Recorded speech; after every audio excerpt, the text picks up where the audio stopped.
What happens when a ruthless, caffeine-addicted modern project manager is dropped into the body of ancient China's most notorious aristocratic slacker? She optimizes the palace, of course. They say love is unpredictable, and today's story proves it. Welcome to Romancecravestories, where every episode is full of passion, secrets, and emotional twists. Let's begin. The heavy scent of sandalwood and absolute inefficiency woke me up. I sneezed violently, my eyes snapping open. I expected to see my corner office or the falling elevator. Instead, I found myself staring up at a ridiculous, crimson silk canopy. I sat up too quickly. My head spun from heavy gold hairpins. I looked down. I was drowning in layers of thick, suffocating red silk. A traditional bridal gown. My lady, a young girl in historical servant robes, rushed to my side. She was pale and crying. "You are awake. The procession has arrived. You cannot faint again." I blinked. His Highness? Faint? Listen, I was optimizing Q3 logistics when the elevator snapped. "Where is my phone?" The maid wailed, dropping to her knees. "Third miss, please do not speak madness. You are Lin Qiaoqiao. You are to marry Prince Zhao Li today. The god of war. The man who never smiles." Lin Qiaoqiao. Prince Zhao Li. The names echoed in my mind, unlocking memories that definitely did not belong to me. I had transmigrated. I was inside that terribly inaccurate drama my sister used to watch. Lin Qiaoqiao was the notoriously despised third miss of the Prime Minister's estate. She was a spoiled antagonist who cried constantly, who annoyed the prince until he banished her. But I was Chloe Lin. I was almost vice president at my logistics firm. I certainly did not cry over arranged marriages. To me, this was just a hostile merger. How hard could managing one grumpy ancient prince be? "Right," I said, clapping my hands together. The heavy gold bracelets on my wrists clanked loudly, like cheap office supplies. "Change of plans, team. No crying today. We are going to smile, we are going to be professional, and we are going to survive this acquisition without anyone losing their head." The maid stared at me as if I had just proposed a 4-day work week. "But you said you would rather swallow poison than marry the tyrant." "I said a lot of things before I reviewed the current metrics," I replied cheerfully, adjusting my heavy headdress. "Swallowing poison has a 0% return on investment. Now help me up. Let us go meet my new business partner." Outside, the estate was in a state of operational failure. Servants ran back and forth with no clear directive, terrified of the royal guards stationed at the front gates. The guards wore dark armor, their expressions fierce and unforgiving. At the center of the chaotic courtyard stood Prince Zhao Li. He was exactly as the drama described. Tall, broad-shouldered, and possessing a handsome face. His jaw was clenched so tightly it looked like it might shatter. He radiated an aura of pure hostility. He clearly hated this merger. He hated the Prime Minister's family. Most of all, he hated the pathetic bride he was being forced to take on as a liability. The heavy wooden doors of the manor creaked open. Zhao Li narrowed his eyes, bracing himself for the inevitable sobbing and wailing. He rested his hand on the hilt of his sword, a silent warning to everyone present that he had zero tolerance for emotional outbursts. Instead of a weeping mess, I marched over the threshold. I beamed, my customer service smile as bright and unbreakable as diamond. I did not stumble. I did not cower. I marched right up to the terrifying god of war, looked him dead in his intimidating eyes, and gave a cheerful, practiced wave. "Good morning," I chirped, my voice ringing clear across the silent, terrified courtyard. "You must be Prince Zhao Li. I am Qiaoqiao. It is an absolute pleasure to meet you. I love what you have done with the royal guards. Very striking uniforms. Great branding." Zhao Li froze. The royal guards froze. The entire administrative staff of the household stopped breathing. The prince stared down at me. I maintained eye contact, refusing to blink. He had faced down enemy armies, wild beasts, and treacherous assassins. But I knew for a fact he had never faced a project manager with a point to prove. "You," Zhao Li began, his voice a low, dangerous rumble that probably sent people fleeing in terror. "You are not crying." "Oh heavens no." I laughed, channeling my best networking chuckle. Tears are terrible for productivity, and this makeup took 3 hours of billable time. Besides, it is our wedding day. We are launching a new joint venture. We should be optimistic. Grumpy faces cause wrinkles, Your Highness. You should try smiling. Like this. I pointed to my own wide, unyielding smile. Zhao Li felt a visible twitch in his left eye. He had prepared for a miserable, tedious life with a sorrowful bride. He had not prepared for an aggressively positive corporate shark. He looked at my outstretched hand, then back up to my face. "Get in the palanquin," he ordered coldly, turning on his heel. I was entirely unfazed. "All right. Excellent sync. We are off to a great start," I called after him, stepping into the carriage with boundless, terrifying enthusiasm. Chapter 1. The carriage ride to the prince's estate was painfully bumpy. By the time we arrived, my heavy golden headpiece felt like a punishment, pulling at my scalp with every jolt. Prince Zhao Li did not offer his hand to help me down. He simply rode ahead on his massive black stallion, leaving me to manage my own grand entrance. The iron gates of the estate loomed like a great fortress. Inside, the atmosphere was dreadfully gloomy. The courtyards were vast and beautiful, but the servants stood in frozen, frightened clusters. Everyone looked as though they were waiting for a harsh punishment rather than welcoming a new bride. "My lady," my maid whispered, her voice trembling as she helped me out of the carriage. "They say the prince banishes anyone who speaks too loudly. Please, let us hurry to your chambers." "Nonsense," I said brightly, lifting my heavy red skirts to step over the threshold. My cousin Jenny used to say that a gloomy house breeds gloomy thoughts. And this place was in desperate need of some light. A household cannot run properly on fear. It requires order, clear expectations, and a cheerful spirit. I marched directly into the main hall. Zhao Li was already there, shedding his dark armor with the help of 2 terrified attendants. He scowled deeply as I entered. He clearly expected me to scurry off to the inner courtyard, hide behind a screen, and weep over my terrible fate. Instead, I smiled my widest, warmest smile. "Husband," I called out cheerfully. His jaw clenched. The attendants looked as though they wanted to melt into the floorboards. "You are too loud," he grumbled, his voice a harsh, intimidating rumble. "And this hall is too quiet," I countered, completely ignoring his dark glare. I turned to the eldest servant in the room, an older man who looked like he might faint from anxiety. "You must be the head steward. Please, fetch the household ledgers and the daily chore scrolls." The steward blinked, glancing nervously at the prince. Zhao Li simply stared at me, his dark eyes narrowed in deep suspicion. "Give them to her," he commanded coldly. "Let us see how quickly she ruins them." Within moments, a stack of bamboo slips and bound parchment was placed before me. I clapped my hands together, eager to begin. The records were a complete mess. No wonder the servants looked miserable. There was no clear structure to their daily duties. Some guards were doing the work of 3 men, while kitchen maids were left waiting for hours with nothing to do. "Right," I announced to the silent room. "From now on, we will divide our tasks properly. We shall work focused for the time it takes to burn 1 long stick of incense, and then we shall rest for the time it takes to brew a small pot of tea. Focused work, then a brief rest. It keeps the mind sharp and the hands swift." Zhao Li crossed his arms over his broad chest, his armor clinking slightly.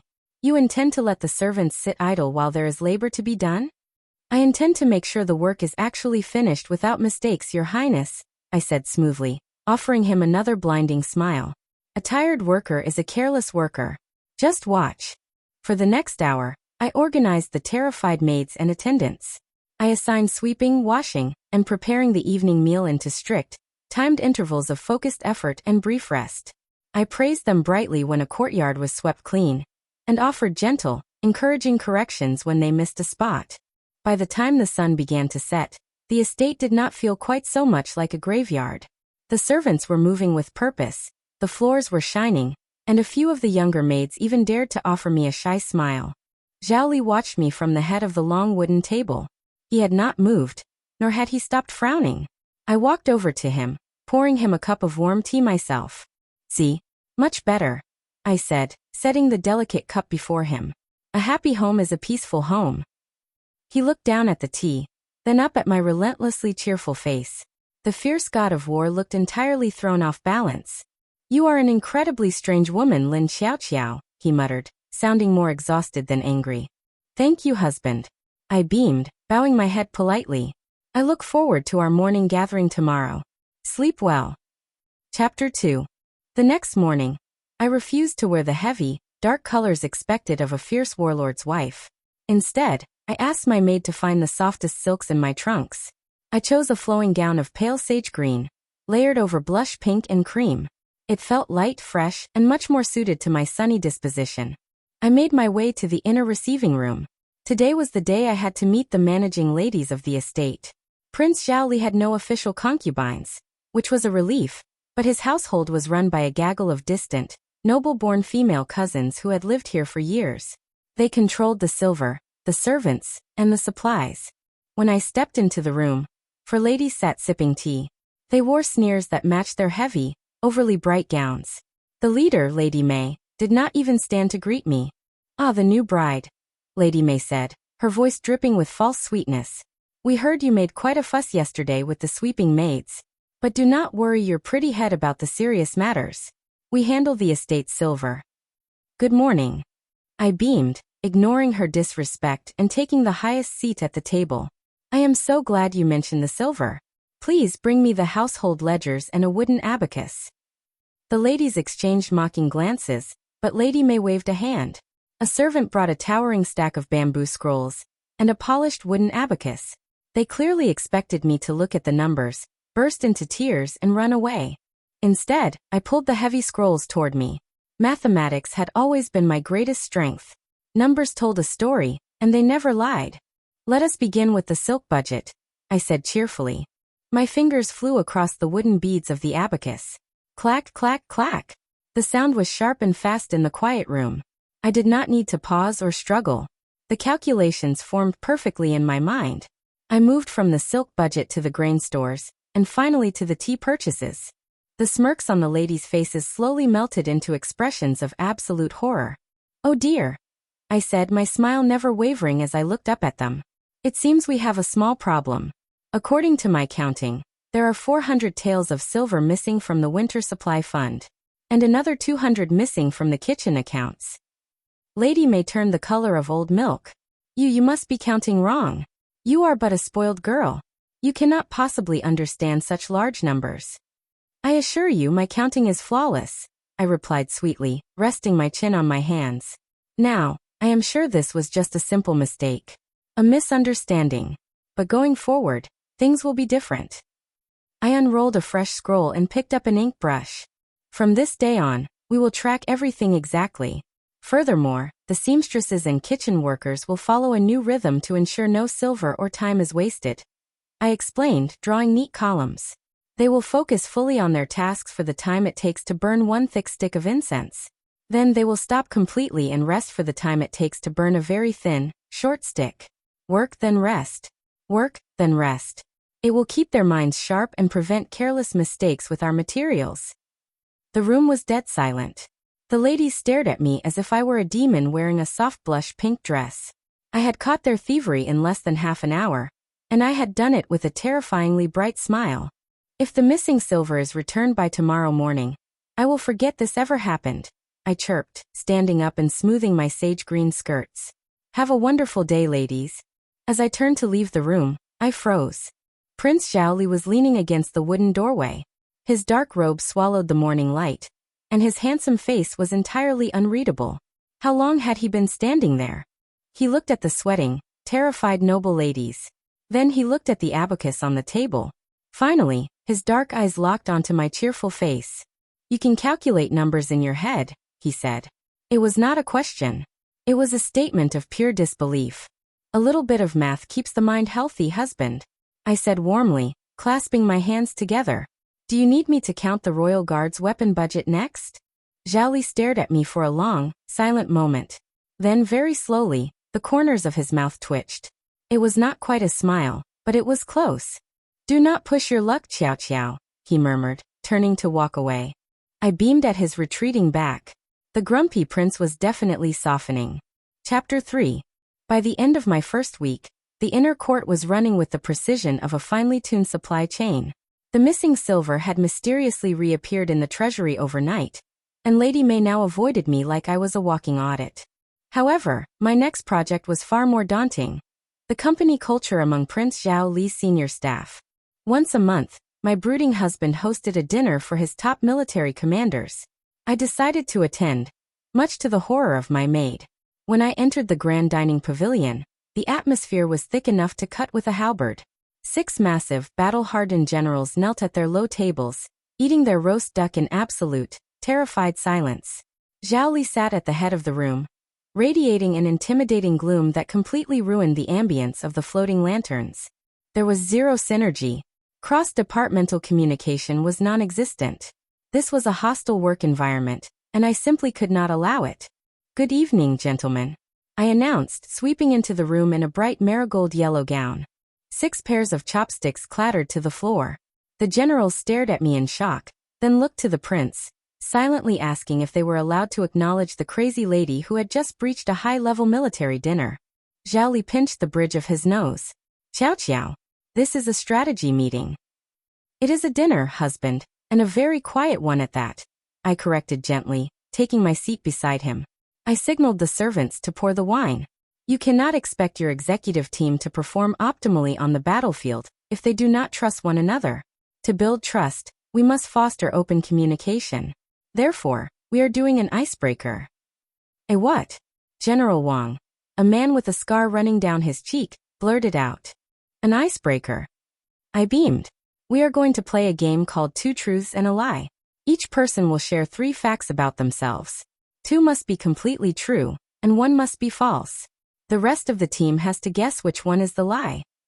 Zhao Li looked at me as if I had suggested we set the pavilion on fire. "Absolutely not. My commanders will not participate in a children's parlor game." "Oh, come now. I will go first to demonstrate." I plowed ahead, completely ignoring his veto. I tapped my chin thoughtfully. "Number 1. I can recite the entire tax code of the capital. Number 2. I am deeply terrified of geese. Number 3. I once fought off an assassin with a decorative hairpin." The generals blinked. Finally, a younger commander named Li cautiously raised his hand. "Of the tax code, Wang Fei? Surely no lady would memorize such a dry subject." "Wrong," I chirped. "I have read the tax code twice. The lie is the assassin. I have never fought one. Though give it time. Now, General Wang, it is your turn." General Wang looked at Zhao Li for salvation, but the prince was staring at me, clearly still processing my admission about the capital tax code. Realizing no help was coming, the hulking warrior cleared his throat. I have slain a dozen men with a single spear thrust. I own a stallion from the northern steppes. And I enjoy cultivating miniature plum blossom trees." The pavilion went dead silent. "The spear thrust is the lie," Commander Li shouted suddenly, slamming a hand on his table. "You told me you only killed 8 men that day." "It was 12, you blind fool," General Wang roared back, but there was a wide, boyish grin breaking through his beard. "The lie is the stallion. It was a gift from my brother. I do not technically own it." "Wait." Another general leaned forward, his eyes wide. "You actually cultivate miniature plum trees?" General Wang turned bright red. "It is a delicate art requiring immense patience." Within 20 minutes, the grim, silent banquet had completely transformed. The generals were laughing, arguing loudly over lies, and bonding over ridiculous hidden hobbies. One commander was secretly afraid of thunder, another had a talent for mimicking bird calls. The stiff, terrified posture they usually held around my husband was gone. They were acting like a unified team. I poured myself a cup of plum wine, satisfied with my handiwork. "You are manipulating my generals," a low, deep voice murmured near my ear. I turned to find Zhao Li leaning in, his dark eyes studying my face intently. He wasn't glaring anymore. There was a spark of genuine curiosity in his gaze. "I am fostering synergy, Your Highness," I whispered back, offering him a sweet smile. "You cannot lead men who are too afraid to speak to you. Look at them. If you ask them to march into battle tomorrow, they will do it not just out of duty, but because they are brothers. Employee retention is all about morale." Zhao Li looked at his laughing commanders, then backed down at me. "You speak in riddles, Qiaoqiao. Employee retention? Synergy? Industry terms." I waved a hand breezily. "Now it is your turn. 2 truths and a lie. Go on." He stared at me for a long moment, the flickering lantern light casting sharp shadows across his striking face. "I have conquered 3 provinces," Zhao Li said softly, his deep voice meant only for me. "I have never lost a sword fight. And I find my new wife entirely unbearable." I paused, my cup halfway to my lips. I looked into his dark eyes, searching for the irritation that was usually there. Instead, I saw a faint, unmistakable glimmer of amusement. "Well," I said softly, a genuine smile pulling at my lips. "We both know you lost a sparring match to your master when you were 12. So the sword fight is the lie." Zhao Li didn't confirm or deny it. He simply picked up his wine cup, taking a slow sip as he watched me. The grumpy god of war was finally thawing, and I hadn't even had to implement a formal performance improvement plan. Chapter 4. The honeymoon phase, or rather the initial probationary period of our marriage, ended abruptly in my 3rd week. I found my husband pacing the floor of his main study, looking entirely ready to commit murder. General Wang and Commander Li were standing by a massive table covered in maps, their expressions grim.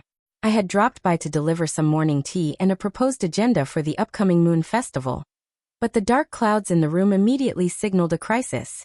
"The southern roads are washed out," Zhao Li growled, slamming a fist onto the heavy oak table. The teacups rattled. The drought in Pingyang was bad enough, but now the floods in the neighboring valley have destroyed the main transit routes. The relief grain from the capital is rotting in the halfway storehouses, because the wagons are taking 3 weeks to navigate the detours. By the time the food arrives, half of Pingyang will have starved. I set my tray down quietly. "Excuse me, did you say the relief grain is rotting in transit?" Zhao Li sighed, a harsh, exhausted sound. He pinched the bridge of his nose. "Qiaoqiao, please. Not now. This is not a matter for the inner court. Food spoilage and transit delays are absolutely my business," I corrected, stepping up to the map. In my previous position, well, let us just say I managed the movement of very sensitive cargo across long distances. "Show me the current route." Commander Li glanced at the prince, who gave a stiff nod of resignation. Li pointed to a thick red line drawn across the parchment. "The wagons leave the capital storehouses, travel south to Jin City, unload a portion, continue to Hebei, unload, and finally drag the rest through the mud passes to Pingyang," Li explained. "But the mud passes are blocked. They are going from town to town, waiting out the storms at each stop." I stared at the map. I couldn't believe it. They are doing sequential, point-to-point delivery? During a weather crisis. General Wang blinked. "Sequential what?" "It is a massive bottleneck." I grabbed an ink brush from the prince's desk, ignoring the gasp from the guards as I leaned right over the military map. "Listen, you cannot send the same heavy wagons all the way down the line. They get stuck, the grain at the back rots, and the towns at the end of the route get nothing. We need to implement a hub-and-spoke distribution model." I drew a large circle around Jin City, the midway point before the flooded roads. "Jin City is our central hub," I said, my voice slipping into its most authoritative boardroom pitch. "You send massive, high-speed convoys from the capital directly to Jin City and drop all the grain there. Do not make the large wagons travel further south." "But then Pingyang gets nothing," General Wang argued. "Wait, let her finish," Zhao Li said softly. He was standing very close to me now, his eyes fixed on the map. I could feel the heat radiating from his chest, but I kept my focus on the ink lines.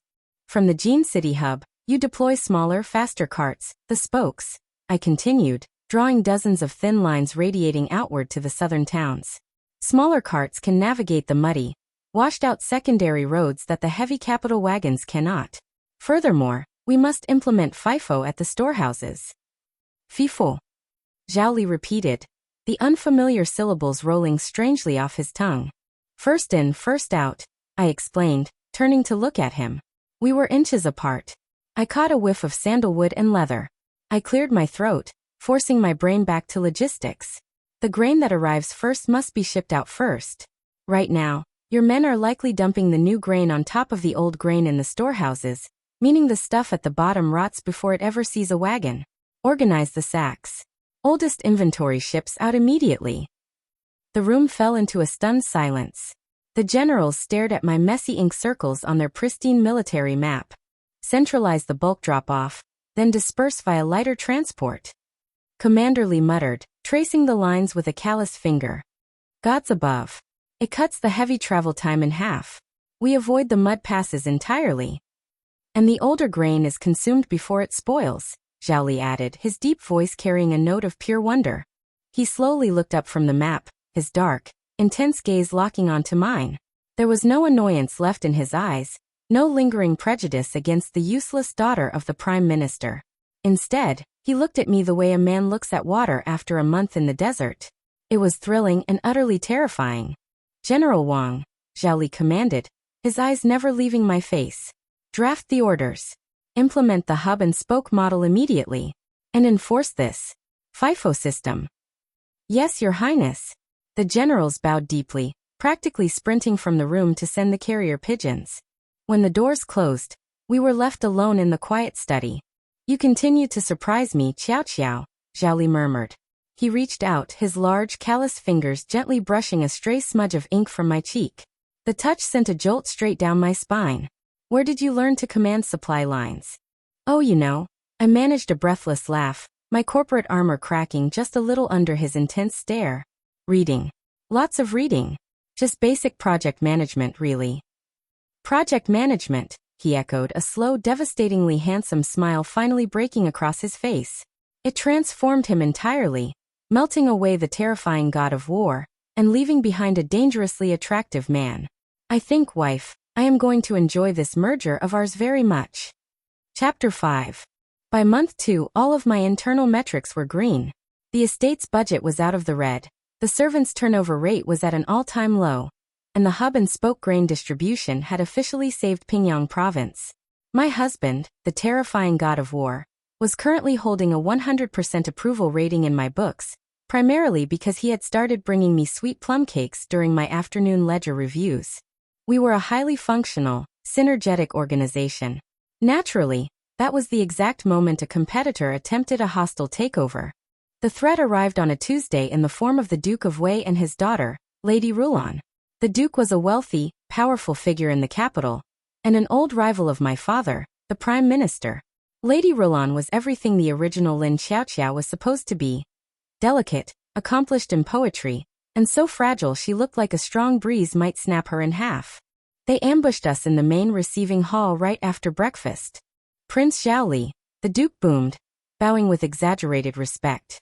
"It pains the capital to see you burdened with a difficult household. A man of your stature requires proper support. I have brought my daughter Rulon to serve as your secondary wife. She is a master of the zither, fluent in classical literature, and will bring grace to this chaotic estate." Lady Rulon stepped forward, batting her eyelashes at my husband like a startled deer. "This humble one only wishes to serve His Highness," she whispered softly. I sat beside Zhao Li, my teacup halfway to my mouth. I blinked. A secondary wife? In corporate terms, the Duke was trying to install a hostile board member to dilute my voting shares and siphon our resources. Absolutely not. Zhao Li's expression instantly darkened into his familiar, terrifying scowl. He opened his mouth to unleash what would undoubtedly be a violent rejection, but I placed a gentle hand over his wrist. He paused, looking down at my fingers, then up at me. I gave him a reassuring wink. "I will handle HR. Duke Wei. Lady Rulon. Thank you so much for coming in today," I said brightly, standing up and smoothing my skirts. I walked around the table, examining the startled young woman. We always appreciate unsolicited vendor pitches. However, I must ask, did you bring your resume? The Duke frowned, his bushy eyebrows knitting together. Her what? Her qualifications. Her portfolio. I clarified, clasping my hands together. If Lady Rulon is applying for a senior management position within this household, we need to assess her value add to our current operations. Right now, our overhead is low and our efficiency is high. What specific KPIs, key performance indicators, is she planning to improve? Lady Rulon looked at me as if I were speaking a foreign language. I can compose poetry about the autumn moon, Wang Fei. Poetry. I see. I nodded solemnly, pacing back and forth like I was conducting a rigorous interview. And how does this poetry optimize our supply chain? Will it negotiate better bulk rates for winter charcoal? Will the autumn moon lower our tax liabilities? It brings culture, you foolish girl, the Duke snapped, losing his polite veneer. It brings honor. Something your family clearly lacks. My daughter brings an alliance with the House of Wei. So it is a merger and acquisition proposal, I concluded, clapping my hands. I turned to Zhao Li, who was watching me with absolute fascination, his chin resting on his hand. Husband, let us review the terms. The Duke is offering an alliance. In exchange, we are expected to provide Lady Rulon with housing, premium silks, a retinue of servants, a monthly stipend, and significant operational authority. I turned back to the Duke, dropping my smile. My voice went dangerously flat. The ROI, return on investment, is terrible, I stated coldly. You are asking us to take on massive liabilities in exchange for a depreciating asset, whose only technical skill is rhyming words about the weather. We are not a charity, Duke Wei. We run a lean operation here. Request denied. The hall fell dead silent. Lady Rulon's jaw dropped. The Duke turned a spectacular shade of purple. You insolent, uncultured little shrew, the Duke sputtered, taking a threatening step toward me. You dare speak to me? Shing. The sound of steel clearing its scabbard echoed through the hall. Everyone froze. Zhao Li had not stood up, but his sword was drawn and resting casually across his lap. The amusement was gone from his eyes, replaced by the chilling, merciless glare of the god of war. The Duke of Wei seems to have a hearing problem, Zhao Li said. His voice was a low, terrifying whisper that made the hairs on my arms stand up. My wife, the sole manager of this estate, just informed you that your proposal is denied. If you take another step toward her, I will personally optimize your neck. The Duke swallowed hard, all the color draining from his face. Without another word, he grabbed his weeping daughter by the arm and practically sprinted out of the hall. I watched them flee, letting out a satisfied breath. Well, that was a highly successful termination of a hostile bid. I turned to look at my husband. Zhao Li smoothly sheathed his sword. He stood up, closing the distance between us until he was standing right in front of me. He was so tall I had to tilt my head back to look into his dark eyes.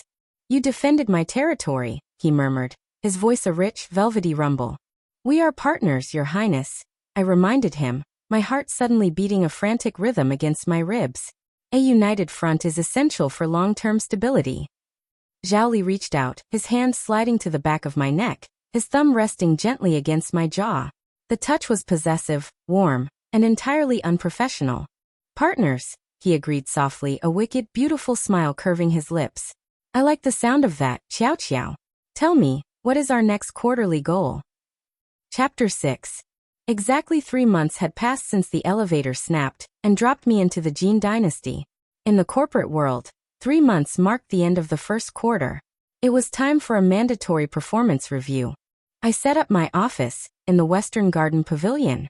I had spent the last week redecorating the space to suit my personal tastes, swapping out the heavy, oppressive warlord decor for a soft, minimalist aesthetic. Billowing cream drapery caught the warm afternoon breeze, and the low seating was layered with plush cushions in pale sage and soft pink. A celadon bowl filled with floating, blush-pink lotus blossoms sat in the center of the table. It was calming, structured, and the perfect environment for delivering feedback. When Zhao Li arrived, he had to duck slightly to clear the pavilion's archway. He paused, taking in the pastel silks and the organized stacks of bamboo scrolls on the table. You requested a formal meeting, Qiaoqiao? He asked, a familiar look of wary amusement settling over his handsome features. He sat across from me, his broad shoulders practically eclipsing the delicate sage cushions. I did, I said, folding my hands neatly over my scrolls. Husband, we have officially completed our first 90 days of operational partnership. It is standard practice to conduct a quarterly review. We need to evaluate our progress, highlight our wins, and identify areas for growth. Zhao Li poured himself a cup of tea, his dark eyes sparkling over the rim of the cup. You are going to grade me. I am going to evaluate you, I corrected gently. Think of it as an opportunity for constructive synergy. Now let us look at the metrics. I unrolled the first scroll. Category 1. Physical security and crisis management. You scored and exceeds expectations. I gave him an approving nod. Your handling of the Duke of Wei's hostile takeover was swift and decisive. I felt entirely supported. Excellent work. I threatened to sever a man's head from his body, Zhao Li noted dryly. Yes, and the messaging was very clear. Flawless execution. I praised, making a little check mark on the scroll. Category 2, Resource allocation. You also scored and met expectations here. You have allowed me full access to the treasury and integrated my hub and spoke logistics model, without micromanaging. I appreciate your trust. Zhao Li set his tea down. He leaned forward, resting his forearms on the low table. I sense a but approaching wife. Category 3, I sighed, tapping my ink brush against the table. Work-life balance and interpersonal communication. Here, Your Highness, you scored a needs improvement. His thick eyebrows shot up. Explain. You are a workaholic, I stated frankly. You drill the royal guards from dawn until midday, review military strategies until dusk, and barely sleep. You do not delegate enough tasks to General Wang, and your communication style is highly avoidant. You brood. Brooding is terrible for team morale. I do not brood, he grumbled, instantly frowning and crossing his arms. You are literally brooding right now, I pointed out, gesturing to his scowl with my brush. Zhao Li, a partnership cannot thrive if one of the core stakeholders burns out. You need a hobby. You need rest. And more importantly, you need to communicate your internal state with your partner. Me. The pavilion went quiet, save for the gentle rustling of the cream silk curtains in the wind. Zhao Li uncrossed his arms. He stood up slowly, walked around the small table, and sat down right beside me on the pink cushions. The sheer size of him made the soft, minimalist space feel suddenly very small. He reached over and smoothly plucked the bamboo scroll and the ink brush out of my hands, setting them aside. My turn for an evaluation, he murmured, his voice dropping an octave. My pulse gave a sudden, highly unprofessional spike. I did not prepare a self-assessment. Category 1, Efficiency, Zhao Li interrupted smoothly, his gaze dropping to my lips before rising back to my eyes. Exceeds expectations. You transformed a terrified household into a loyal, functioning estate in less than a month. He leaned in closer. The scent of leather and sandalwood completely overwhelmed the delicate perfume of the lotus flowers. Category 2, Adaptability. Exceeds expectations. You do not cower, you do not weep, and you look at a warlord and see a business partner. He smiled, the expression breathtakingly warm. But Category 3, Emotional Intelligence. Needs improvement. I blinked, my corporate confidence momentarily short-circuiting. Excuse me? My emotional intelligence is highly rated. Is it? Zhao Li reached up, his knuckles gently brushing against my cheek. Because you seem entirely blind to the fact that I am not avoiding you, Qiaoqiao. I am trying to keep my distance so I do not overwhelm you. My breath hitched. Overwhelm me with what? With the fact that I am completely captivated by my wife, he confessed softly. His hand slid to the back of my neck, his thumb tracing the line of my jaw. You asked for better interpersonal communication. So here it is, plainly spoken. I do not want to be just a business partner anymore. I want a complete merger. I stared into his dark, intense eyes. My mind, usually a fortress of spreadsheets, schedules, and logical deductions, went completely blank. The ruthless project manager inside me scrambled for a witty comeback, but the woman inside me was melting into the sage green cushions. Well, I whispered, my voice trembling just a fraction.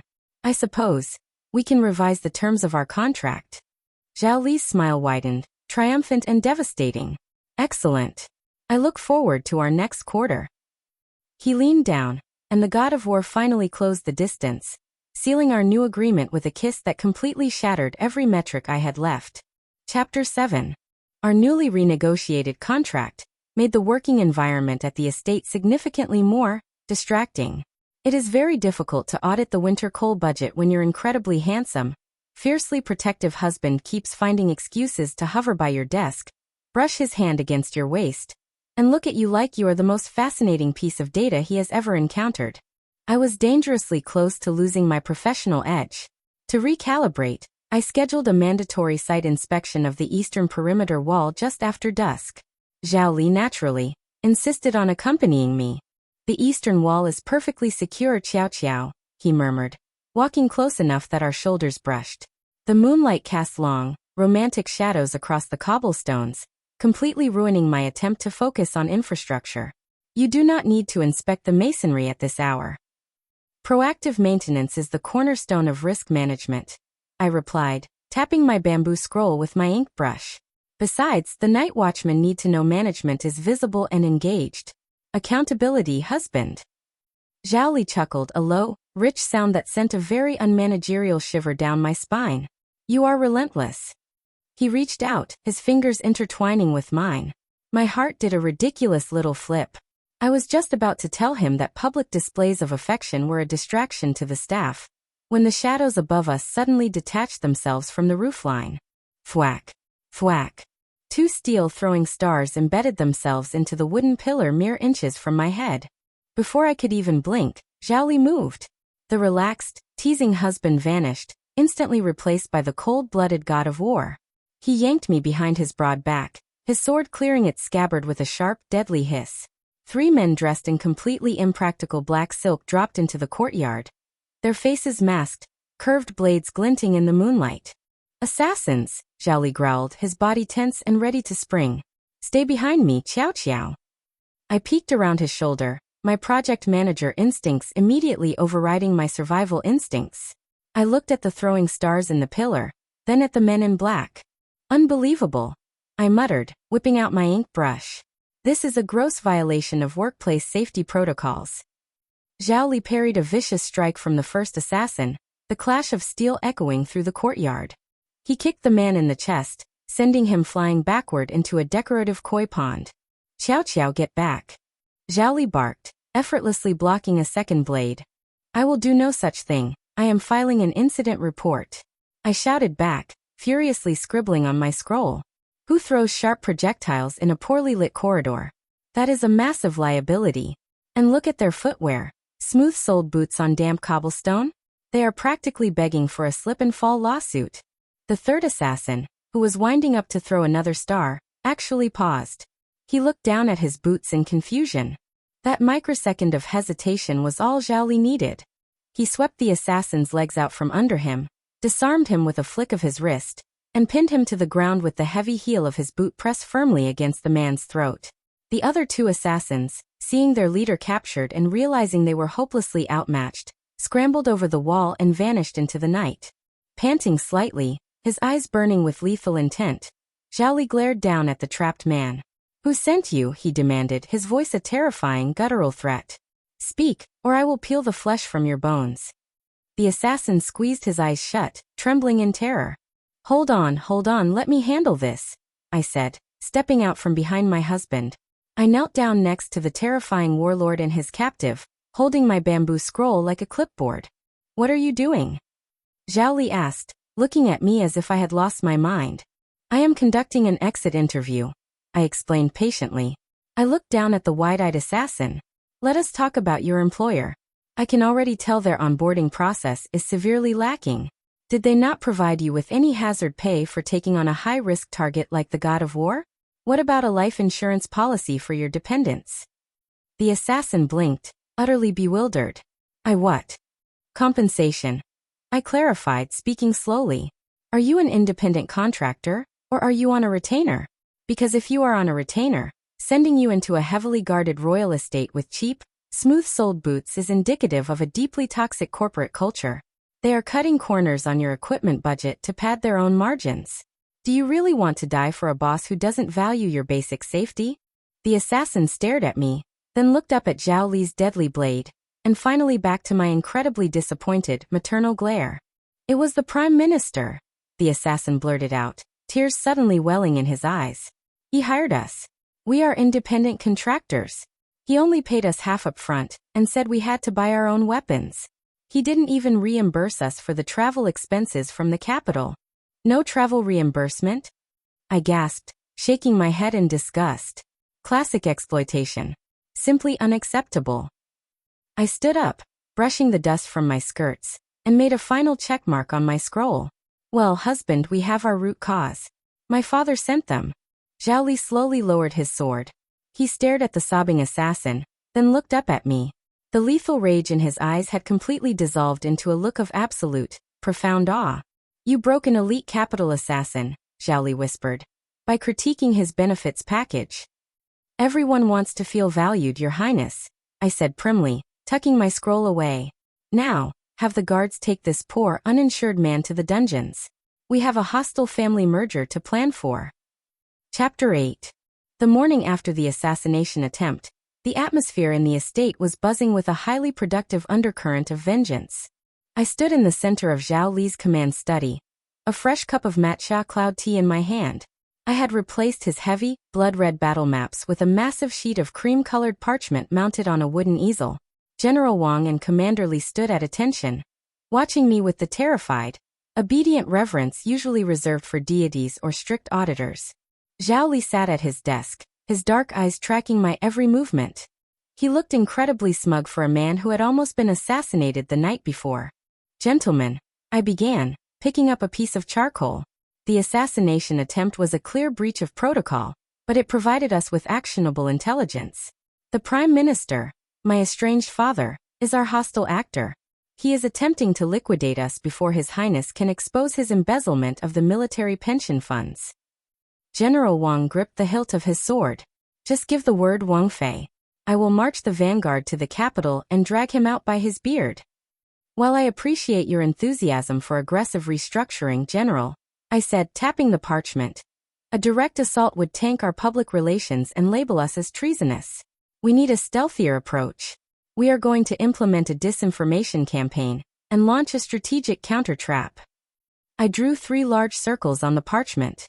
"Here is the action plan," I announced, writing rapidly. Phase 1, PR control. We leak a rumor to the capital. The assassins succeeded, but only partially. His Highness was gravely wounded. He is bedridden and the estate is in chaos. Phase 2, baiting the hook. My father will want to verify the kill before he makes his move at the imperial court. He will send a spy to audit our situation. We do not kill the spy. We feed them the exact metrics we want them to see. Phase 3, the sting operation. Once my father believes we are neutralized, he will move his hidden ledgers to the central treasury to secure his power. That is when we intercept. Commander Li frowned, scratching his chin. "But Wang Fei, if the capital believes His Highness is wounded, the border states might see it as weakness. It could invite a raid." "A valid risk assessment," I nodded approvingly. "Which is why His Highness will not actually be here. He will be leading a covert strike force to secure the perimeter, while the capital thinks he is bleeding out in my soft pink bedding." Zhao Li finally spoke, his voice a low, rumbling purr. "You want me to leave you here alone, to host a capital spy?" "I will not be alone. I will have General Wang," I assured him. "And it is the optimal distribution of our resources. You handle the external threat. I will manage the internal audit." Zhao Li stood up, dismissing the generals with a sharp flick of his hand. Once the heavy doors clicked shut, he crossed the room until he was standing directly in front of my makeshift whiteboard. "I do not like it," he stated, his jaw tight. "Synergy means we work together, Qiaoqiao. Using yourself as bait while I am miles away is a completely unacceptable risk to our enterprise." "It is a calculated risk," I corrected softly, stepping closer to him. I reached up to straighten the dark lapels of his robes. "He is my father. I know his operational playbook. He thinks I am a frivolous, crying nuisance. He will send someone who expects a weeping widow. I am the only one who can sell this performance." Zhao Li looked down at me, his intense gaze softening into something entirely too hot for a command study. He reached out, his large hands settling firmly on my waist. "You are a terrifying woman," he murmured, pulling me flush against his chest. "You organize my staff, rewrite my supply lines, and now you are plotting treason on a cream parchment." "It is not treason if we are optimizing the empire, husband," I whispered back, my heart doing that ridiculous flutter again. "If any harm comes to you while I am gone," Zhao Li warned, leaning his forehead against mine, "I will not just optimize the Prime Minister. I will burn his entire corporate structure to the ground." "I have excellent workplace safety protocols now," I promised, rising slightly on my toes to brush my lips against his. "Just focus on your deliverables, Your Highness. I will handle the rest." The god of war kissed me deeply, effectively halting all strategic planning for the remainder of the morning. The trap was set, our departments were aligned, and I was entirely ready to give my father the worst performance review of his life. Chapter 9. By noon, Zhao Li had completely vetoed my strategic division of labor. "Synergy requires co-location," he argued, pinning me against his desk and using my own vocabulary against me with devastating effect. "I am not leaving you alone with an external threat. We are implementing a hybrid work model. We take the operation off-site." Thus, my carefully planned sting operation was rebranded as a mandatory corporate retreat. We officially enacted our out-of-office protocol. I drafted a very strict memo for the head steward, outlining the daily deliverables expected while we were away, and we departed for the Royal Hunting Lodge in the Western Mountains. The public narrative was that the prince wanted a romantic, isolated getaway with his new bride. The actual narrative was that we were luring my father's spy out of the highly secure estate and into the open woods, where we could control the environment. The hunting lodge was a rustic, wooden structure surrounded by dense pine forests. The moment we arrived, I immediately began assessing the premises. The structural integrity of this cabin is questionable, I noted, poking a wooden beam. And the Wi-Fi, the messenger pigeon accessibility, is practically non-existent. We are completely isolated. That is the point, Qiaoqiao. Zhao Li chuckled, shedding his heavy travel cloak. He looked ridiculously at home in the rugged environment, wearing simpler leather armor that highlighted his broad shoulders. We are the bait. The spy has been trailing us since we left the city gates. He is currently positioned in the spruce trees about 200 yards east. I blinked, peering out the window into the dense, dark woods. You can sense him from here? I am the god of war, wife. I can hear him breathing, Zhao Li said smugly. He walked over and handed me a small leather pouch. Now it is time for your performance. I opened the pouch. Inside was a vial of thick, dark red liquid. Animal blood from the kitchens. Right. The disinformation campaign, I said, my project manager instincts kicking in. We need to give the stakeholder the data he expects to see. Time to stage a catastrophic workplace incident. I poured a generous amount of the fake blood over Zhao Li's side, smearing it across his dark tunic, so it looked like a massive, untreated wound. He lay down on the lodge's front porch, carefully arranging his limbs to look appropriately heroic yet fatally compromised. How do I look? He asked, crossing his arms behind his head like he was lounging on a beach. You look like you are taking a nap, I scolded, kicking his boot. Look distressed. You are supposed to be bleeding out. Where is the urgency? Zhao Li sighed, letting his head loll to the side and throwing one arm dramatically over his face. Better. Acceptable, I muttered. I took a deep breath, channeled every ounce of the original Lin Qiaoqiao's infamous dramatic energy, and threw myself onto his chest. Husband. No. I shrieked at the top of my lungs, my voice echoing through the silent, misty forest. I squeezed my eyes shut, forcing out a few tears of sheer effort. Someone help. The prince is dying. Oh, the tragedy. The sheer loss of operational leadership. Beneath me, Zhao Li's chest rumbled with suppressed laughter. Do not laugh, you are a corpse. I hissed quietly into his ear, before wailing aloud again. Stay with me, your highness. Who will approve the fourth quarter budget? Who will sign the payroll? You are terrible at this, Zhao Li whispered back, his arm wrapping around my waist to pull me closer.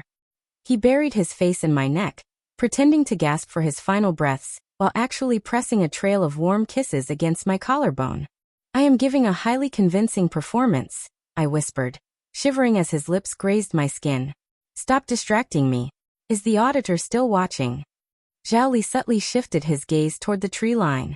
He is writing furiously on a parchment. You really sold the payroll line. Of course I did. Financial instability is the ultimate metric of a failing enterprise. I sobbed loudly, throwing my head back in theatrical despair. Oh heavens above. He grows cold. The estate will fall into ruin. I shall have to wear cheap silk for the rest of my days. All right, that is enough, Zhao Li murmured, his amusement fading into something much darker and hotter as he pulled me entirely on top of him. The spy has seen enough. He is falling back to report to your father. I stopped wailing immediately, wiping a fake tear from my cheek. Excellent. Phase 2 is complete. The bait has been taken. I tried to sit up, but Zhao Li's arms remained firmly locked around my waist, keeping me pinned against his chest. The fake blood was sticky, but he didn't seem to care. He looked up at me, his dark eyes entirely focused. The spy is gone, I reminded him gently. The performance is over. The off-site retreat is scheduled for 2 days, Qiaoqiao, Zhao Li corrected, a wicked smile playing on his lips. And as you said, we are completely isolated. No layers. No generals. No budget audits. He rolled us over, pinning me effortlessly beneath him on the wooden porch. I believe, my husband murmured, his voice a low, intoxicating rumble. It is time to focus entirely on team bonding. Chapter 10. Our team bonding, off-site, was highly productive. We returned to the estate 2 days later with a significantly stronger operational partnership, 0 lingering communication bottlenecks, and a mutual understanding that the god of war looked exceptionally good without his armor. Unfortunately, while we were our disinformation campaign had gone viral. Returning to the capital was like stepping into a massive public relations nightmare. The Prime Minister's spy had clearly expedited his report. By the time our carriage rolled through the city gates, the streets were buzzing with the rumor that Prince Zhao Li had been mortally wounded by assassins, that his new bride was a hysterical mess, and that the royal estate was completely leaderless. The market volatility is out of control, I muttered, peeking through the carriage curtains at the whispering commoners. We need to issue a press release immediately. They are pricing in a total organizational collapse. Zhao Li, who was currently resting his chin on my shoulder and playing with a strand of my hair, seemed entirely unbothered by his own impending funeral. Let them talk, Qiaoqiao. It only makes the trap sweeter. When we arrived at the estate, the situation escalated from a rumor to an external audit. Parked in our front courtyard was a lavish, gilded carriage. Standing before my terrified staff was Minister Wu, a notoriously slimy official who worked directly under my father. He held a golden scroll, an imperial mandate, and was flanked by a dozen capital guards. Ah, the grieving widow, Minister Wu sneered as I stepped out of the carriage. I had deliberately changed into pale, unadorned silk to match the distressed narrative, though I made sure it was tailored to perfection. Optics matter. Minister Wu unrolled his scroll with a dramatic flick. Princess Consort, the court sends its deepest condolences. Given the tragic and sudden incapacitation of His Highness, the Prime Minister has enacted a conservatorship. I am here to seize the military tiger seal and freeze all estate assets to prevent mismanagement during this difficult transition. I paused at the bottom of the carriage steps. A conservatorship? They were trying to freeze our accounts based on unverified gossip. Good morning, Minister Wu, I said, my voice crisp and professional. I did not weep. I did not wring my hands. I simply walked up to him and held out my hand. Please present your proper authorization for an external audit. Wu blinked. I hold an imperial mandate. You hold a mandate drafted by my father, assuming a vacancy in the CEO position. I corrected, tapping my chin. However, according to the Jin dynasty matrimonial bylaws, as the primary wife, I hold total power of attorney over all household and military assets in the event of medical leave. Your attempt at asset liquidation is completely illegal. Minister Wu turned a mottled shade of red. You are a woman. You cannot manage the vanguard army. Hand over the tiger seal, Lin Qiaoqiao, or we will search the premises and take it ourselves. We must confirm the prince's condition. I am afraid that is a gross violation of privacy protocols, I sighed, crossing my arms.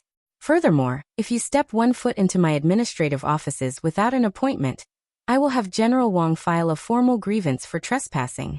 With his sword. Enough of this nonsense, Wu shouted, losing his temper completely. He signaled to his guards. Push her aside. Secure the treasury. The prince is dying, and this silly girl cannot stop us. The capital guards drew their weapons and took a step forward. Before they could take a second step, the heavy wooden doors of our carriage violently blew open, shattering off their hinges with a deafening crack. The courtyard fell utterly, terrifyingly silent. Prince Zhao Li stepped out of the shadows. He was not bleeding. He was not limping. He was dressed in his full, terrifying black battle armor, his cape billowing behind him like a storm cloud. He radiated an aura of pure, unadulterated murder. He slowly walked down the steps, coming to stand directly behind me. He placed one heavy, gauntlet hand on my shoulder, claiming his territory. I hear, Zhao Li rumbled, his voice echoing off the stone walls like thunder, that someone is inquiring about my health. Minister Wu's face completely drained of color. He looked like he was going to vomit. The capital guards instantly dropped their swords, falling to their knees in sheer terror. Why, Your Highness? Wu stuttered, dropping the golden scroll. We the rumors, they said you were on your deathbed. Fake news, Minister Wu, I chirped brightly, picking up the dropped scroll and rolling it up neatly. His Highness was merely taking a brief sabbatical to test the loyalty of the board members. It appears you and my father have failed the performance review. Zhao Li's grip on my shoulder tightened in approval. He glared down at the trembling minister. Return to the Prime Minister. Tell him my health is excellent. Tell him my wife manages my estate perfectly. And tell him that if he ever sends armed men into my courtyard again, I will personally audit his throat. Wu scrambled backward, practically tripping over his own robes as he fled toward his gilded carriage, his guards abandoning their weapons to run after him. I watched them flee, dusting off my hands with a satisfied sigh. Well, that handles the PR crisis. We have successfully controlled the narrative. Zhao Li looked down at me, the murderous glare melting into a look of absolute devotion. Power of attorney Qiaoqiao? I am very territorial over my managed assets, husband. I grinned, turning to loop my arms around his armored neck. Now, shall we go review those ledgers? The merger is entering its final phase. Chapter 11. The sting operation had been a flawless success. While my father was distracted by the fake news of Zhao Li's impending demise and his failed asset seizure, General Wang had covertly intercepted the Prime Minister's caravan moving the embezzled military pension silver to a hidden capital vault. We now had the ledgers, the silver, and the smoking gun. It was past midnight. The estate was completely silent. I was sitting cross-legged on the thick rugs of the command study, surrounded by a sea of bamboo slips, calculating the exact amount my father had stolen over the last decade. 2 million taels, I whispered, rubbing my tired eyes. The sheer audacity of this man's overhead. He has been systematically defunding the Vanguard army to pad his own executive bonuses. Zhao Li was sitting beside me, not in his terrifying armor or stiff formal robes, but in loose, dark sleeping silks. He leaned back on his hands, watching me work. The flickering candlelight softened the harsh lines of his jaw, highlighting the relaxed, deeply content expression he wore these days. You have been calculating for 3 hours, Qiaoqiao, he murmured. The data is not going to change. Come to bed. I cannot sleep when there are outstanding discrepancies in the balance sheet, I replied, grabbing another scroll. But before I could unroll it, a large, warm hand covered mine. Zhao Li gently took the scroll from my grip and tossed it onto the pile. He shifted closer, pulling me into his lap. I let out a soft squeak of surprise, completely abandoning my professional posture as I leaned against his broad chest. The audit is closed for the night, he ordered softly, wrapping his arms around my waist. He rested his chin on the top of my head. I am enacting a mandatory wellness break. You are becoming very good at using my own HR protocols against me, I grumbled playfully, resting my cheek against his shoulder. His heartbeat was steady and grounding beneath the thin silk. I am a fast learner. He stroked my hair, his touch incredibly gentle for a man who swung broadswords for a living. You have changed everything, you know. This estate. My men. Me. I tilted my head up to look at him. We streamlined a few inefficient processes, that is all. Do not understate your value-add, wife, he replied, a teasing smile playing on his lips. But his dark eyes were intensely serious. Before you arrived, I was prepared to fight a war on 2 fronts, the border states and the capital. I was entirely alone at the top of my command structure. I did not trust anyone. And then a tiny, furious woman in red silk marched into my courtyard and demanded to audit my tea budget. I laughed softly, the memory of my first day feeling like it happened a lifetime ago. Back then, I was just trying to survive a hostile takeover. I viewed Zhao Li as a difficult stakeholder I needed to manage. I never expected him to become my favorite co-founder. In my previous position, I began carefully, choosing my words so I wouldn't sound like a lunatic time traveler. I was also alone. I climbed the corporate ladder, the ranks, by being ruthless. I never had a partner. I thought synergy was just a buzzword people used in meetings. But being here with you, working together to protect this estate, I think I finally understand what a successful joint venture looks like. Zhao Li's expression softened into something that made my breath catch. He reached into the inner pocket of his robes and pulled out a folded piece of parchment. I recognized it immediately. It was the quarterly review list I had drawn up months ago, complete with my little checkmarks grading his performance. You kept that? I asked, feeling my cheeks flush. I did, he said, tracing the ink lines with his thumb. But I think this current business model is obsolete. With a slow, deliberate movement, Zhao Li held the parchment to the nearest candle. The The flame caught the edge, and we both watched as my neat little performance review curled into ash, fluttering down into a bronze tray. "What are you doing?" I asked, my eyes wide. "That was our foundational charter." "We do not need quarterly reviews anymore, Qiaoqiao," he whispered, framing my face with his large hands. "And we do not need probationary periods or exit clauses. This is no longer a temporary alliance. It is a permanent merger. I am offering you total equity. All of me. Forever." My heart hammered against my ribs, entirely ignoring all logical protocols. The ruthless project manager inside me surrendered completely. "Total equity," I repeated softly, a genuine, teary smile breaking across my face. "That is a very aggressive long-term commitment, Your Highness." "I am a very aggressive investor," Zhao Li murmured, his thumb brushing a stray tear from my cheek. "Do we have a deal, partner?" "Deal," I breathed. When he kissed me this time, there were no guards watching, no assassins in the rafters, and no spies in the woods. It was just us, two CEOs finally signing the most important contract of our lives. Chapter 12. The imperial court was essentially the ultimate corporate boardroom. The emperor sat at the head of the massive, dragon-carved table, or rather, throne, while the shareholders, the ministers, bickered over market share and resource allocation. My father, the prime minister, was currently standing in the center of the hall, delivering a highly inflated Q3 status report. "Your Majesty," my father pontificated, stroking his long beard with practiced arrogance. "The realm is secure, our borders hold, and our treasury is full. However, I must unfortunately report that the Vanguard Army's operational costs have become a liability. Without Prince Zhao Li's direct leadership, may the heavens speed his recovery from his tragic illness, I propose we reallocate their pension funds to the central bureaucracy." "Objection." A clear, loud voice echoed through the massive golden doors. "The proposed reallocation is based on fraudulent data, and the presenter is a hostile actor." The entire court gasped as the heavy doors swung open. I marched into the throne room, dressed in full, terrifyingly formal Princess Consort regalia. Thick crimson silk, a heavy golden phoenix crown, and the unyielding glare of an auditor who has found a 2 million tael discrepancy. Beside me walked Prince Zhao Li. He wasn't in his sickbed.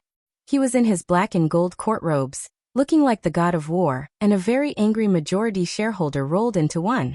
"Zhao Li." The emperor gasped, leaning forward on his throne. "You are alive and well." "My health is excellent, imperial brother," Zhao Li bowed smoothly. "My wife's wellness programs are highly effective. We apologize for our tardiness, but we had to finalize a rather large PowerPoint, parchment presentation."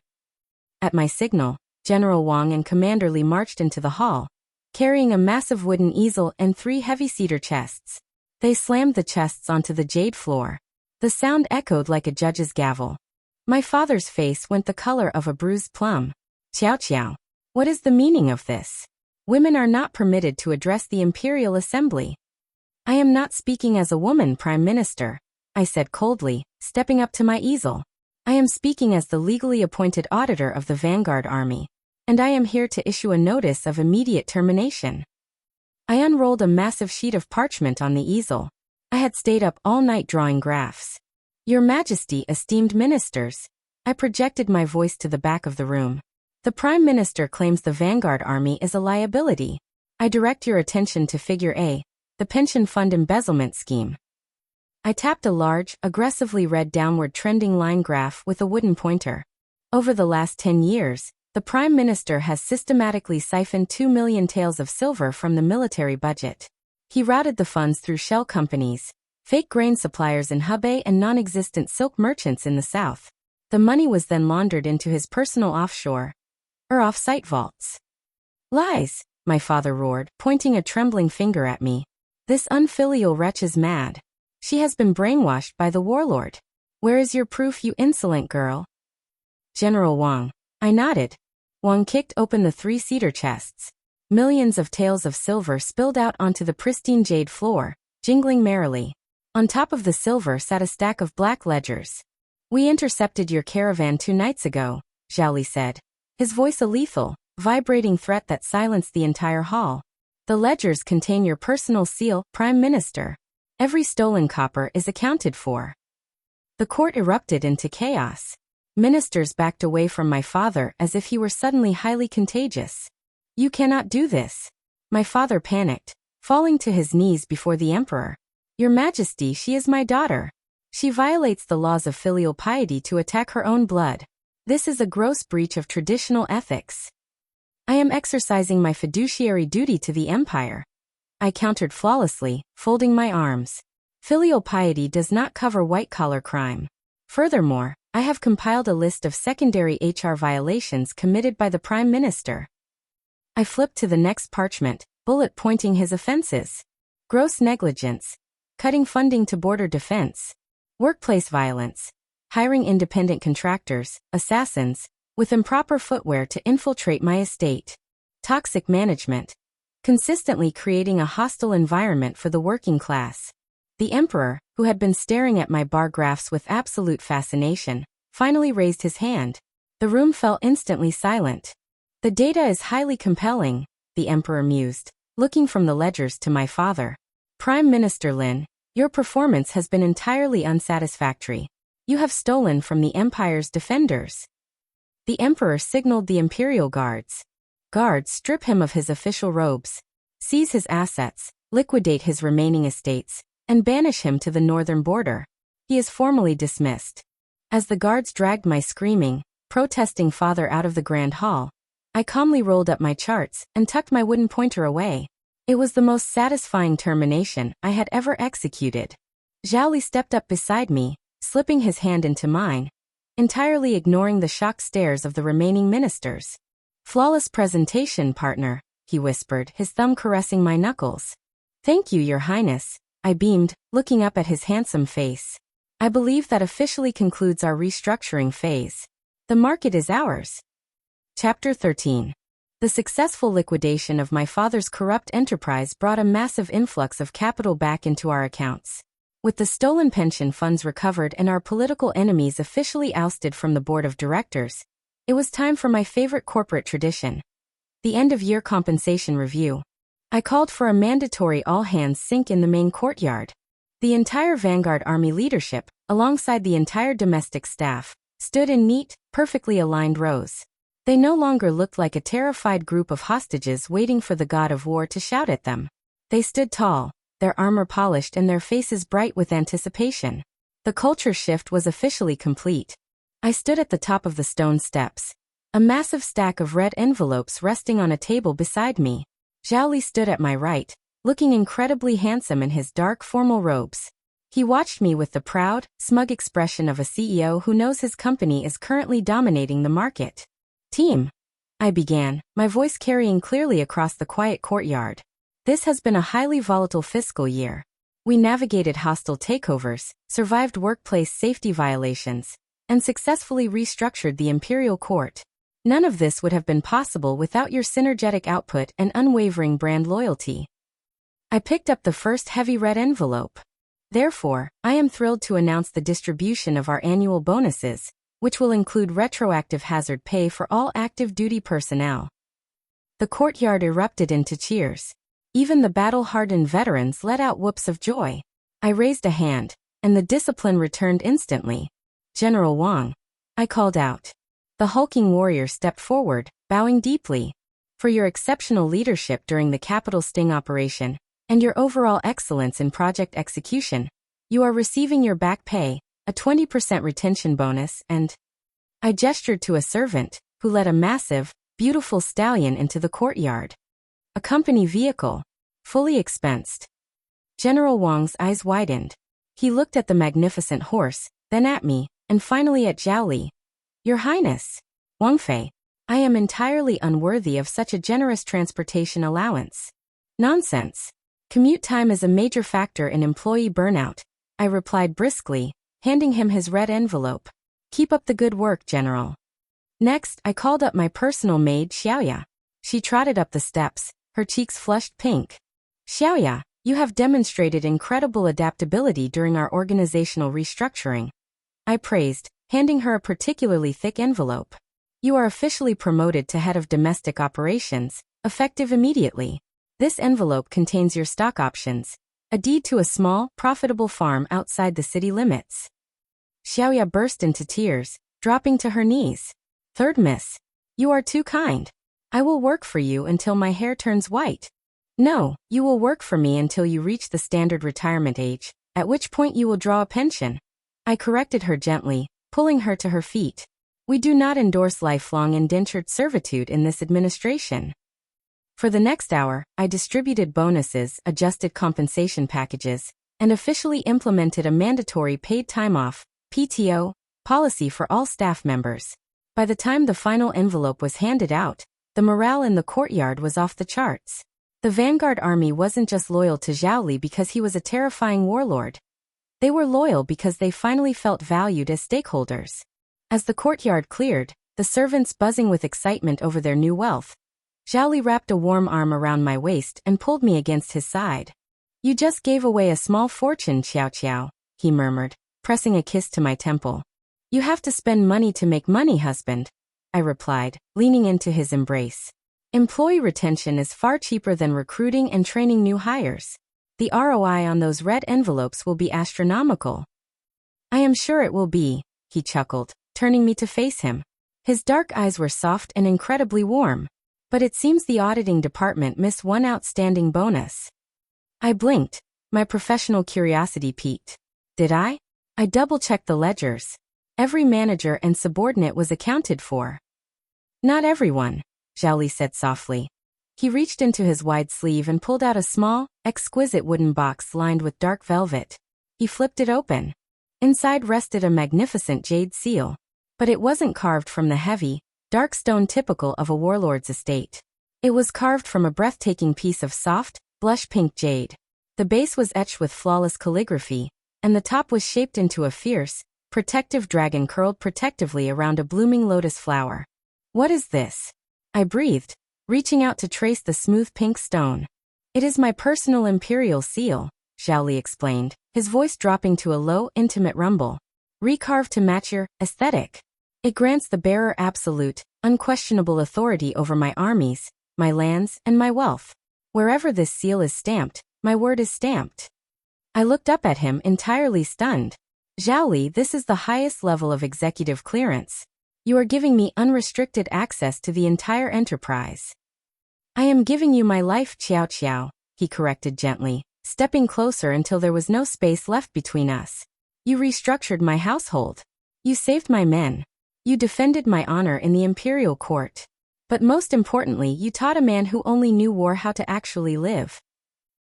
He took the pink jade seal from the box and pressed it firmly into the palm of my hand, folding my fingers over it. "This is your annual bonus, wife," he whispered, his gaze dropping to my lips. "For being the greatest asset I have ever acquired."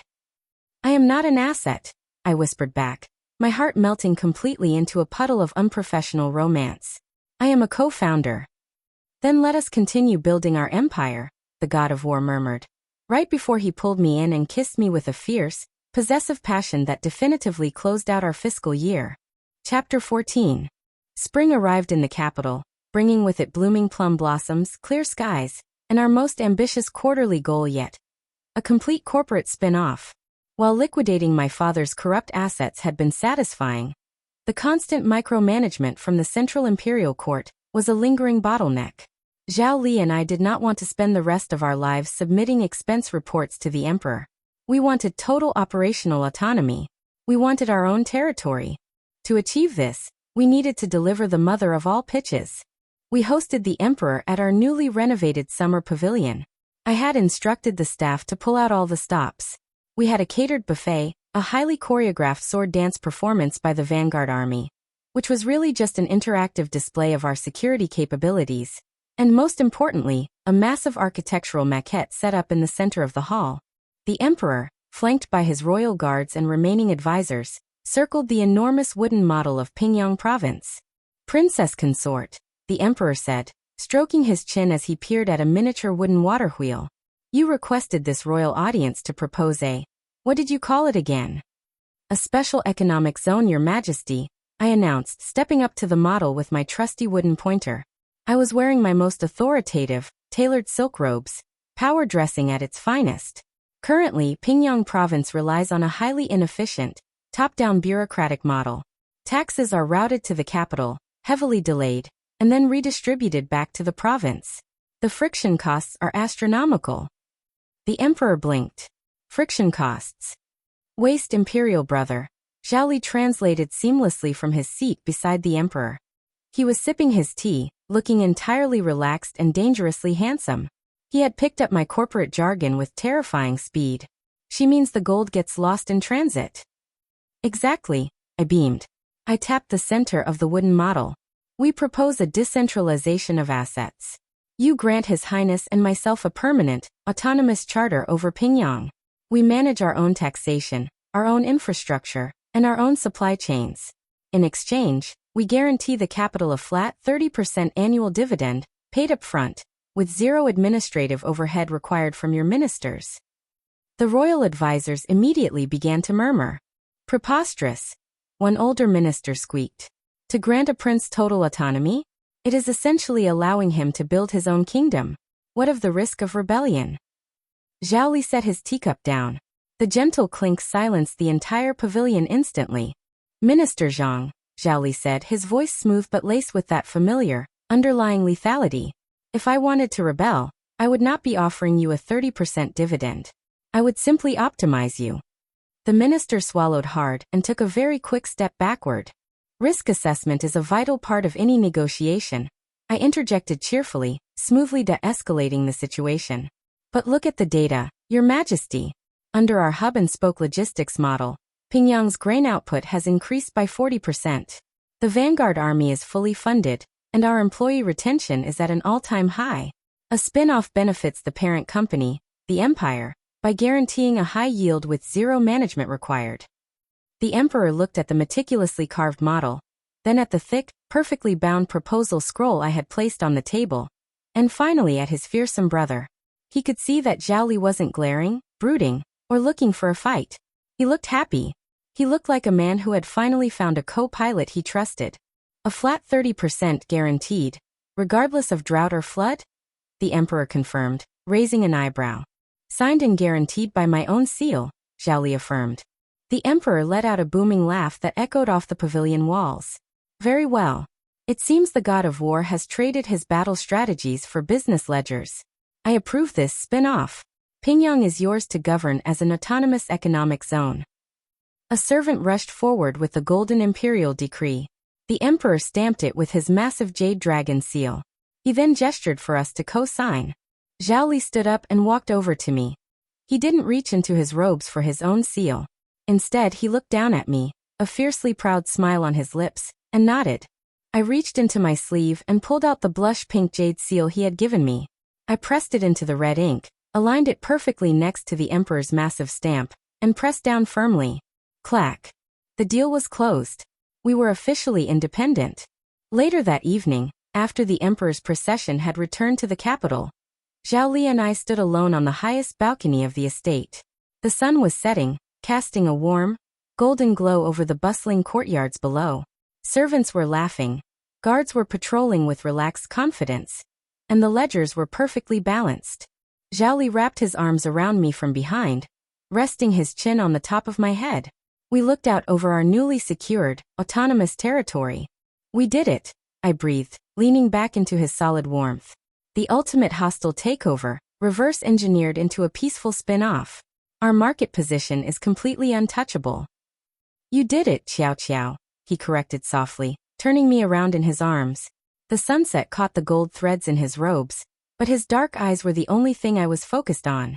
You took a broken, terrified household and turned it into an empire. You took a warlord and turned him into a partner. It was a joint venture, I whispered, reaching up to trace his jawline. I just provided the framework. You provided the capital, the security, and the extremely distracting workplace romance. And I intend to keep providing it, Zhao Li promised, a slow, devastating smile spreading across his face. For the rest of our fiscal years. He pulled me in, his lips meeting mine in a kiss that tasted like victory, sweet plum wine, and a happily ever after that no spreadsheet could ever quantify. Epilogue.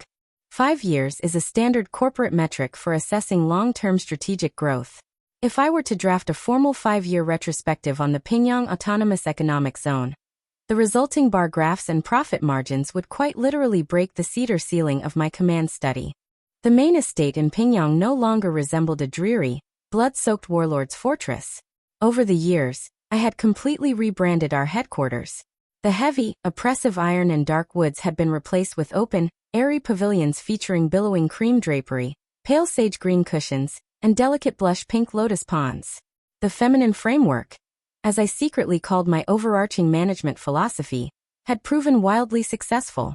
I had even established vocational guilds for the women of the province, ensuring they had access to independent income streams and proper technical training in fiber arts, garment construction, and textiles. Our citizens were thriving. Our trade routes were the envy of the entire continent, and our employee satisfaction scores were functionally perfect. I sat at my wide, polished desk in the eastern wing, sipping a steaming cup of my custom-invented matcha cloud latte, a frothy, sweet green tea concoction that my personal kitchen staff had finally perfected after 3 months of intense product development to achieve the ideal balance of whipped sweetness and earthy depth. It was the ultimate productivity fuel. Before I could review the latest infrastructure reports, the massive wooden doors of my office swung open. Mommy. Incoming deliverable. A tiny missile dressed in miniature black and gold armor practically flew across the room, launching himself directly at my desk. I caught him with practiced ease, lifting the giggling 3-year-old safely into my lap. Zhao Ming, our son, was the ultimate joint venture. He had my husband's striking, intense dark eyes and my relentless, terrifying energy. He was, for all intents and purposes, our newest junior associate, and he was already trying to manage the entire household staff. Ming, what did we say about running in the executive suites? I scolded gently, tapping his little nose.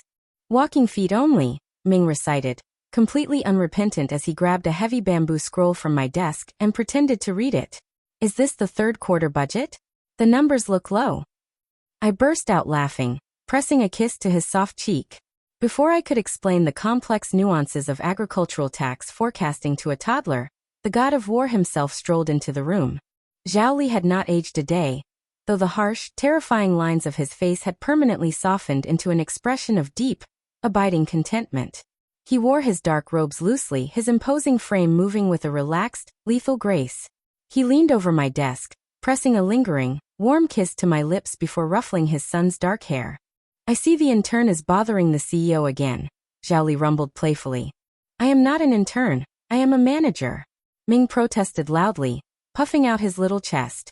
You are a trainee, Zhao Li corrected smoothly, scooping the boy out of my lap and tossing him effortlessly over one broad shoulder. Ming squealed in pure delight. And right now your assigned task is taking a nap. General Wang is waiting in the courtyard to teach you how to hold a training sword, but only if you complete your rest cycle. Efficiency. Ming cheered from his father's shoulder, throwing a little fist in the air. I watched fondly as Zhao Li handed our son off to Xiaoya, who was now our highly paid head of domestic operations, before he stepped back inside, closed the heavy wooden doors, and locked them with a definitive click. A locked door during business hours? I teased, leaning back in my chair and crossing my arms over my chest. That is highly irregular, Your Highness. What if there is a sudden supply chain emergency? The supply lines have been perfectly optimized for 3 years, Qiaoqiao, Zhao Li murmured, walking around the edge of the desk. He pulled me up from my chair and wrapped his arms securely around my waist. And as the co-founder of this enterprise, I am formally requesting a one-on-one sync with my partner. I looped my arms around his neck, resting my head against his broad chest. Even after 5 years, the familiar scent of leather and sandalwood made my pulse flutter wildly. It is hard to believe, I whispered, looking out the large window at our bustling, prosperous city. When I first woke up in that heavy red bridal gown, I thought my career was entirely over. I thought I had been permanently demoted to a tragic footnote in a historical drama. Instead, you conquered the entire realm, Zhao Li said softly, his thumb gently tracing the line of my jaw. You conquered my men. You conquered Pingyang. And you entirely conquered me. It was a mutual acquisition, I corrected, a teasing smile playing on my lips. It was the absolute greatest return on investment of my life, he agreed, his dark eyes shining with an intense devotion that had only deepened over the years. I thought back to the ruthless, caffeine-addicted project manager I used to be. The lonely woman who lived only for the next promotion, the next spreadsheet, the next quiet evening in a sterile high-rise office. I had traded elevators for palanquins, and boardroom politics for literal sword fights. But I had also found something I never knew I was looking for, a true equal. A partner who matched my fierce ambition, completely protected my heart, and gladly shared the heavy burden of leadership. "So, husband," I murmured, standing on my toes to brush my lips against his. "What are our long-term projections?" Zhao Li pulled me flush against him, his smile wicked and devastatingly handsome. "Infinite growth, wife. Infinite growth." As he kissed me, the warm afternoon sun bathed our perfectly organized, ruthlessly optimized, and deeply loved empire in a soft, golden light. My transmigration had undeniably been the most terrifying vertical leap of my entire career, but as I held tightly onto the god of war who had become my greatest love, I knew one thing for absolute certain. The synergy was and always would be absolutely perfect. Special chapter. Life in the Pingyang Autonomous Economic Zone was a model of stability, but the universe apparently loved to throw a random, unlogged variable into my carefully curated spreadsheets. It was a quiet Tuesday morning, the designated deep work day for our senior management team, when the outer gates of the estate were breached, not by assassins, not by imperial tax collectors, but by a very small, very loud group of retired military veterans who had decided to protest our excessive gardening policies. I was in the middle of a high-stakes tea tasting with the regional grain suppliers when the alarm sounded. It wasn't the assassination in progress alarm, it was the general nuisance bell. I walked out to the main courtyard to find General Wang, now sporting a very distinguished gray beard, standing in front of 10 elderly men brandishing wooden gardening hoes like pikes. "Wang Fei." General Wang looked genuinely pained. I tried to explain the zoning regulations, but they claim that planting aesthetic jasmine instead of functional vegetables in the outer perimeter is an insult to their veteran status. I stood on the stone steps, my hands on my hips, looking down at the disgruntled seniors. "Gentlemen, welcome to the estate. Please put down the hose. You are trampling the prize-winning peonies." The leader of the group, a man with a wooden leg and a very stubborn jaw, stomped forward. "We spent our youth defending these borders so you could eat, princess. And now you cover the land with flowers that smell pretty, but don't fill a belly? It's a mismanagement of land resources."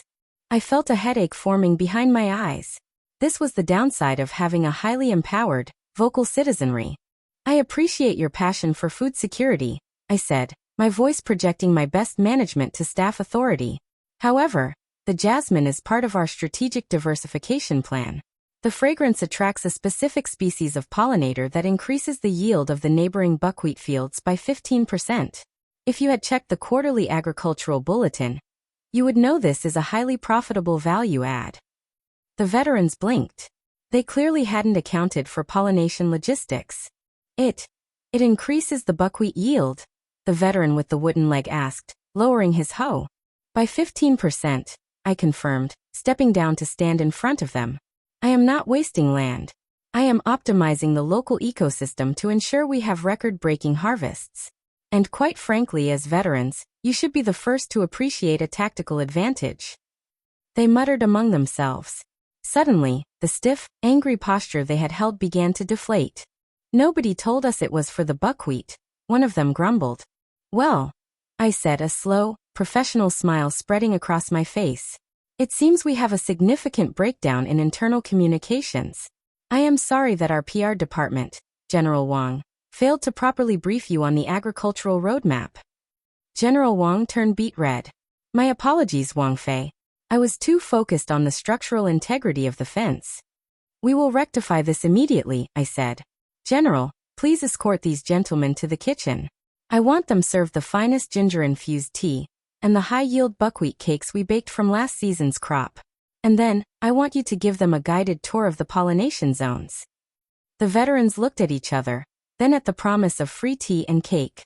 "We'll see about these bees," the leader muttered, finally leaning his hoe against the wall. As they marched off toward the kitchens, grumbling about pollination tactics, Zhao Li stepped out from the shade of the corridor, arms crossed, a look of profound amusement on his face. "You managed a potential insurrection," he murmured, stepping up beside me, "with a lecture on bee logistics and cake." "I prefer to call it stakeholder alignment," I corrected, smoothing my skirts. "You cannot lead an empire if you don't listen to the feedback of the ground-level operators." He reached out, his fingers tracing the edge of my sleeve. You are truly a terrifying woman, Qiaoqiao. I am an efficient woman, husband, I replied, looping my arm through his and resting my head against his shoulder. And now that we have successfully mitigated that threat, I believe we have an opening in our schedule before the noon briefing. Zhao Li looked down at me, his dark eyes darkening with that familiar, predatory warmth. An unscheduled break? He asked, his voice a low, dangerous rumble. Exactly, I whispered, pulling him toward our private pavilion. I believe the executive suite needs a performance audit of our own. The god of war didn't need to be told twice. He swept me into his arms, and we headed off to attend to the only audit that truly mattered. That's where this love story ends for now. If you enjoyed this episode, don't forget to like, subscribe, and turn on notifications for more romantic twists. Tell me in the comments what will you have done. Until the next story, keep craving romance.